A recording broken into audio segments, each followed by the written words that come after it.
ओम शांति। आज बाबा के 19 नवंबर के महावाक्य हैं। बाबा ने कहा, मीठे बच्चे, तुम्हारी याद बहुत वंडरफुल है क्योंकि तुम एक साथ ही बाप, टीचर और सतगुरु तीनों को याद करते हो। प्रश्न है, किसी भी बच्चे को माया जब मगरूर बनाती है तो किस बात की डोंट केयर करते हैं? उत्तर है, मगरूर बच्चे देह अभिमान में आकर मुरली को डोंट केयर करते हैं। कहावत है ना, चूहे को हल्दी की गांठ मिली, समझा मैं पंसारी हूँ। बहुत हैं जो मुरली पढ़ते ही नहीं, कह देते हैं हमारा तो डायरेक्ट शिव बाबा से कनेक्शन है। बाबा कहते, बच्चे, मुरली में तो नई नई बातें निकलती हैं, इसीलिए मुरली कभी मिस नहीं करना। इस पर बहुत अटेंशन रहे। ओम शांति। मीठे मीठे सिकिलदे बच्चों से रूहानी बाप पूछते हैं, यहाँ तुम बैठे हो, किसकी याद में बैठे हो? बाप, शिक्षक, सतगुरु की, सभी इन तीनों की याद में बैठे हो। हर एक अपने से पूछे, यह सिर्फ यहाँ बैठे याद है या चलते फिरते याद रहती है? क्योंकि ये है वंडरफुल बात। और कोई आत्मा को कभी ऐसे नहीं कहा जाता। भले लक्ष्मी नारायण विश्व के मालिक हैं, परंतु उनकी आत्मा को कभी ऐसे नहीं कहेंगे कि ये बाप भी है, टीचर भी है, सतगुरु भी है। बल्कि सारी दुनिया में जो भी जीव आत्माएं हैं, कोई भी आत्मा को ऐसे नहीं कहेंगे। तुम बच्चे ही ऐसे याद करते हो। अंदर में आता है, ये बाबा, बाबा भी है, टीचर भी है, सतगुरु भी है, सो भी सुप्रीम। तीनों को याद करते हो या एक को? भल वह एक है, परंतु तीनों गुणों से याद करते हो। शिव बाबा हमारा बाप भी है, टीचर और सतगुरु भी है। ये एक्स्ट्रा ऑर्डिनरी कहा जाता है। जब बैठे हो अथवा चलते फिरते हो तो ये याद रहना चाहिए। बाबा पूछते हैं, ऐसे याद करते हो कि हमारा बाप, टीचर, सतगुरु भी है। ऐसा कोई भी देहधारी हो नहीं सकता। देहधारी नंबर 1 है श्री कृष्ण। उनको बाप, टीचर, सतगुरु कह नहीं सकते। ये बिल्कुल वंडरफुल बात है, तो सच बताना चाहिए। तीनों रूप में याद करते हो। भोजन पर बैठते हो तो सिर्फ शिव बाबा को याद करते हो या तीनों बुद्धि में आते हैं? और तो कोई भी आत्मा को ऐसे नहीं कह सकते। ये है वंडरफुल बात, विचित्र महिमा है बाप की। तो बाप को याद भी ऐसे करना है तो बुद्धि एकदम उस तरफ चली जाएगी जो ऐसा वंडरफुल है। बाप ही बैठ अपना परिचय देते हैं, फिर सारे चक्र का भी नॉलेज देते हैं। ऐसे यह युग है, इतने इतने वर्ष के हैं जो फिरते रहते हैं। ये ज्ञान भी वे रचयिता बाप ही देते हैं, तो उनको याद करने में बहुत मदद मिलेगी। बाप, टीचर, गुरु वह एक ही है। इतनी ऊंच आत्मा और कोई हो नहीं सकती। परंतु माया ऐसी बाप की याद भी भुला देती है तो टीचर और गुरु को भी भूल जाते हैं। यह हरेक को अपने अपने दिल से लगाना चाहिए। बाबा हमको ऐसा विश्व का मालिक बनाएंगे। बेहद के बाप का वर्षा जरूर बेहद का ही है। साथ साथ ये महिमा भी बुद्धि में आए, चलते फिरते तीनों ही याद आए। इस एक आत्मा की तीनों ही सर्विस इकट्ठी हैं, इसीलिए उनको सुप्रीम कहा जाता है। अब कॉन्फ्रेंस आदि बुलाते हैं, कहते हैं विश्व में शांति कैसे हो? वह तो अब हो रही है, आकर समझो। कौन कर रहे हैं? तुमको बाप का ऑक्यूपेशन सिद्ध कर बताना है।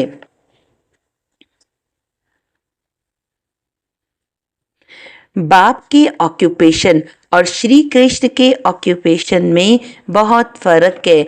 और तो सबका नाम शरीर का ही लिया जाता है, उनकी आत्मा का नाम गाया जाता है। वह आत्मा बाप भी है, टीचर गुरु भी है। आत्मा में नॉलेज है, परंतु वे दे कैसे? शरीर द्वारा ही देंगे ना। जब देते हैं तब तो महिमा गाई जाती है। अब शिव जयंती पर बच्चे कॉन्फ्रेंस करते हैं, सब धर्म के नेताओं को बुलाते हैं। तुमको समझाना है, ईश्वर सर्वव्यापी तो है नहीं। अगर सब में ईश्वर है तो क्या हर एक आत्मा भगवान बाप भी है, टीचर भी है, गुरु भी है? बताओ, सृष्टि के आदि मध्य अंत का नॉलेज है? ये तो कोई भी सुना न सके। तुम बच्चों के अंदर में आना चाहिए। ऊंचते ऊंच बाप की कितनी महिमा है। वह सारे विश्व को पावन बनाने वाला है। प्रकृति भी पावन बन जाती है। कॉन्फ्रेंस में पहले पहले तो तुम ये पूछेंगे कि गीता का भगवान कौन है? सतयुगी देवी देवता धर्म की स्थापना करने वाला कौन? अगर श्री कृष्ण के लिए कहेंगे तो बाप को गुम कर देंगे, या तो फिर कह देते वह नाम रूप से न्यारा है, जैसे कि है ही नहीं। तो बाप बिगर ऑर्फन्स ठहरे ना। बेहद के बाप को ही नहीं जानते। एक दो पर काम कटारी चलाकर कितना तंग करते हैं, एक दो को दुख देते हैं। तो ये सब बातें तुम्हारी बुद्धि में चलनी चाहिए। कॉन्ट्रास्ट करना है। ये लक्ष्मी नारायण भगवान भगवती है ना, इन्हों की भी वंशावली है ना। तो जरूर सब ऐसे गॉड गॉडेज होने चाहिए। तो तुम सब धर्म वालों को बुलाते हो जो अच्छी रीति पढ़े लिखे हैं, बाप का परिचय दे सकते हैं, उनको ही बुलाना है। तुम लिख सकते हो जो आकर रचयिता और रचना के आदि मध्य अंत का परिचय देवे। उनके लिए हम आने जाने रहने आदि का सब प्रबंध करेंगे। अगर रचयिता और रचना का परिचय दिया तो यह तो जानते हैं कोई भी ये ज्ञान दे नहीं सकते, भल कोई विलायत से आवे। रचयिता और रचना के आदि मध्य अंत का परिचय दिया तो हम खर्चा दे देंगे। ऐसी एडवर्टाइज और कोई कर ना सके। तुम तो बहादुर हो ना, महावीर महावीरनिया हो।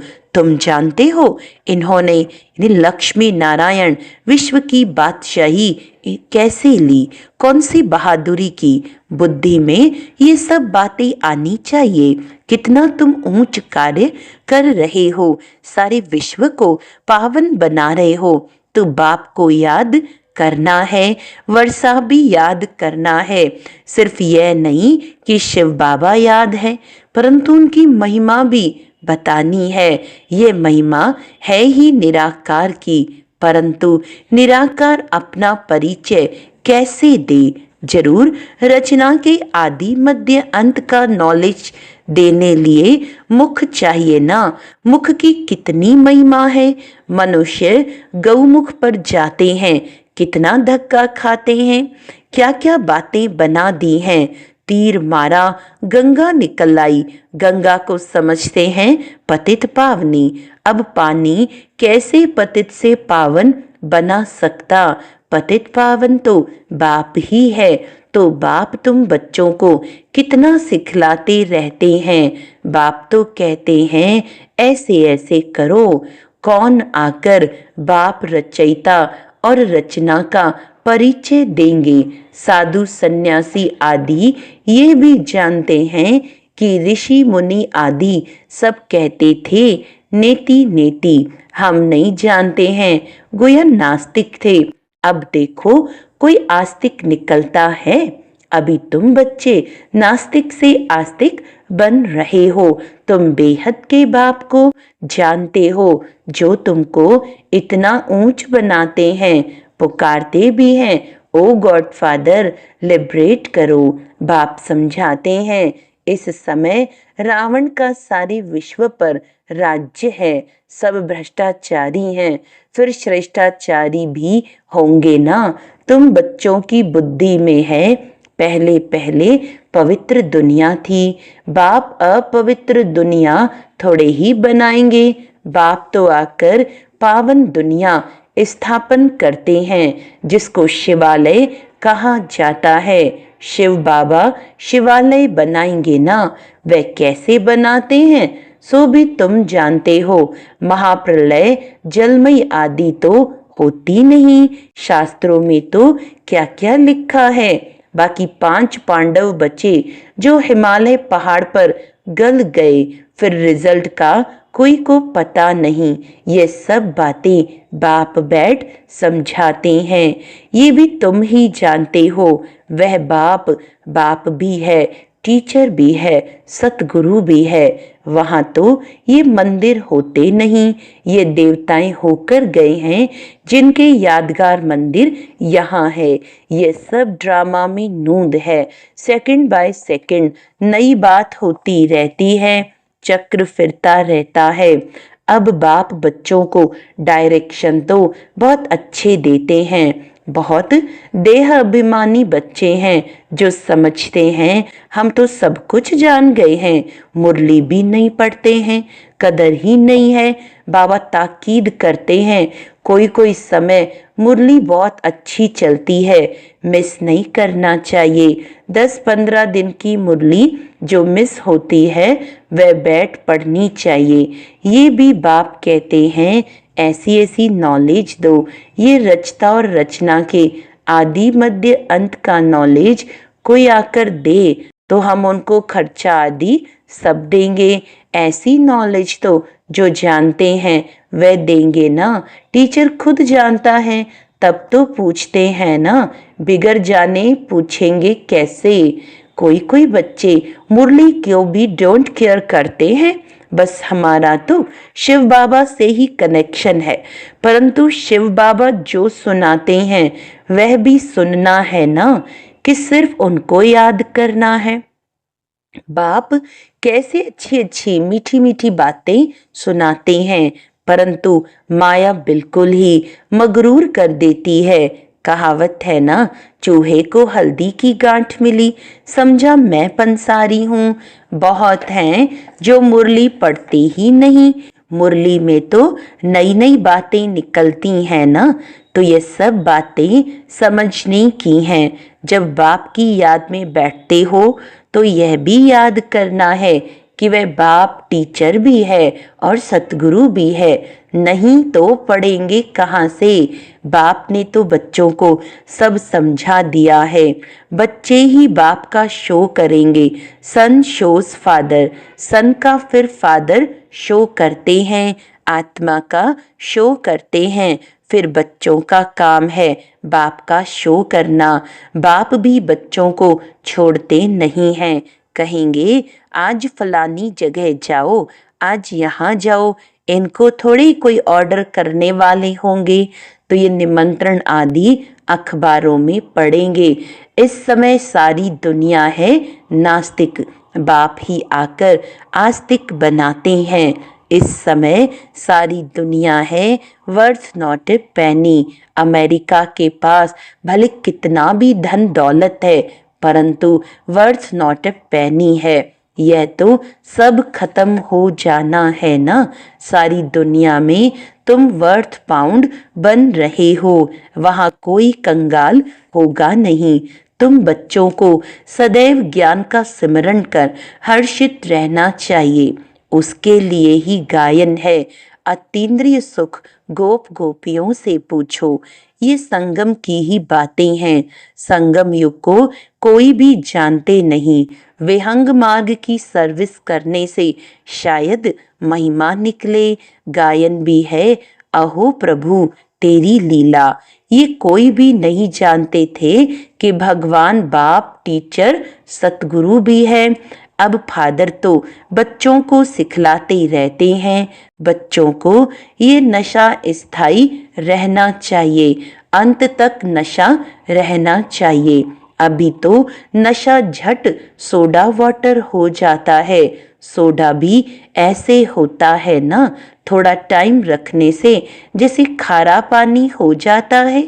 ऐसा तो नहीं होना चाहिए। किसको ऐसा समझाओ जो वह भी वंडर खाए। अच्छा अच्छा कहते भी हैं, परंतु वह फिर टाइम निकाल समझें, जीवन बनावें, वह बड़ा मुश्किल है। बाबा कोई मना नहीं करते हैं कि धंधा आदि नहीं करो, पवित्र बनो और जो पढ़ाता हूँ वह याद करो। ये तो टीचर है ना, और यह है अनकॉमन पढ़ाई। कोई मनुष्य नहीं पढ़ा सकते, बाप ही भाग्यशाली रथ पर आकर पढ़ाते हैं। बाप ने समझाया है, ये तुम्हारा तख्त है जिस पर अकाल मूरत आत्मा आकर बैठती है। उनको ये सारा पाठ मिला हुआ है। अभी तुम समझते हो ये तो रियल बात है, बाकी ये सब है आर्टिफिशियल बातें। ये अच्छी रीति धारण कर गांठ बांध लो तो हाथ लगने से याद आएगा, परंतु गांठ क्यों बांधी है वह भी भूल जाते हैं। तुमको तो ये पक्का याद करना है। बाप की याद के साथ नॉलेज भी चाहिए। मुक्ति भी है तो जीवन मुक्ति भी है। बहुत मीठे मीठे बच्चे बनो। बाबा अंदर में समझते हैं, कल्प कल्प यह बच्चे पढ़ते रहते हैं। नंबरवार पुरुषार्थ अनुसार ही वर्षा लेंगे। फिर भी पढ़ाने का टीचर पुरुषार्थ तो कराएंगे ना। तुम घड़ी घड़ी भूल जाते हो, इसीलिए याद कराया जाता है। शिव बाबा को याद करो, वह बाप टीचर सतगुरु भी है। छोटे बच्चे ऐसे याद नहीं करेंगे, श्री कृष्ण के लिए थोड़े ही कहेंगे। वह बाप टीचर सतगुरु है, सतयुग का प्रिंस श्री कृष्ण। वह फिर गुरु कैसे बनेगा? गुरु चाहिए दुर्गति में। गायन भी है, बाप आकर सबकी सदगति करते हैं। श्री कृष्ण को तो सांवरा ऐसा बना देते जैसे काला कोयला। बाप कहते हैं, इस समय सब काम चिता पर चढ़ काले कोयले बन पड़े हैं, तब सांवरा कहा जाता है। कितनी गुह्य बातें समझने की हैं। गीता तो सब पढ़ते हैं, भारतवासी ही हैं जो सभी शास्त्रों को मानते हैं। सबके चित्र रखते रहेंगे तो उनको क्या कहेंगे? व्यभिचारी भक्ति ठहरी ना। अव्यभिचारी भक्ति एक ही शिव की है। ज्ञान भी एक ही शिव बाबा से मिलता है। ये ज्ञान ही डिफरेंट है, इसको कहा जाता है स्पिरिचुअल नॉलेज। अच्छा, मीठे मीठे सिकिलदे बच्चों प्रति माता पिता बाप दादा का याद प्यार और गुड मॉर्निंग। रूहानी बाप की रूहानी बच्चों को नमस्ते। हम रूहानी बच्चों की रूहानी बाप दादा को याद प्यार, गुड मॉर्निंग, नमस्ते नमस्ते नमस्ते जी। धारणा के लिए मुख्य सार है, विनाशी नशे को छोड़ अलौकिक नशा रहे। हम अभी वर्थ नॉट अ पैनी से वर्थ पाउंड बन रहे हैं। स्वयं भगवान हमें पढ़ाते हैं, हमारी पढ़ाई अनकॉमन है। आस्तिक बन बाप का शो करने वाली सर्विस करनी है। कभी भी मगरूर बन मुरली मिस नहीं करनी है। वरदान है, पवित्रता के फाउंडेशन द्वारा सदा श्रेष्ठ कर्म करने वाली पूज्य आत्मा भव। पवित्रता पूज्य बनाती है। पूज्य वही बनते हैं जो सदा श्रेष्ठ कर्म करते हैं। लेकिन पवित्रता सिर्फ ब्रह्मचर्य नहीं, मनसा संकल्प में भी किसी के प्रति नेगेटिव संकल्प उत्पन्न ना हो, बोल भी अयथार्थ ना हो, संबंध संपर्क में भी फर्क ना हो, सबके साथ अच्छा एक जैसा संबंध हो, मनसा वाचा कर्मणा किसी में भी पवित्रता खंडित ना हो, तब कहेंगे पूज्य आत्मा, मैं परम पूज्य आत्मा हूँ। इस स्मृति से पवित्रता का फाउंडेशन मजबूत बनाओ। स्लोगन है, सदा इसी अलौकिक नशे में रहो। वाह रे मैं तो मन और तन से नेचुरल खुशी की डांस करते रहेंगे। अच्छा, आज का अव्यक्त इशारा है सबके मन की शुभ भावना और शुभ कामना का सहयोग किसी भी कार्य में सफलता दिला देता है। यही शुभ भावना, शुभ कामना का किला आत्माओं को परिवर्तन कर लेता है। वायुमंडल का किला सर्व के सहयोग से ही बनता है। ईश्वरीय स्नेह का सूत्र एक हो तो अनेकता के विचार होते हुए भी सहयोगी बनने का विचार उत्पन्न हो जाता है। अच्छा, ओम शांति।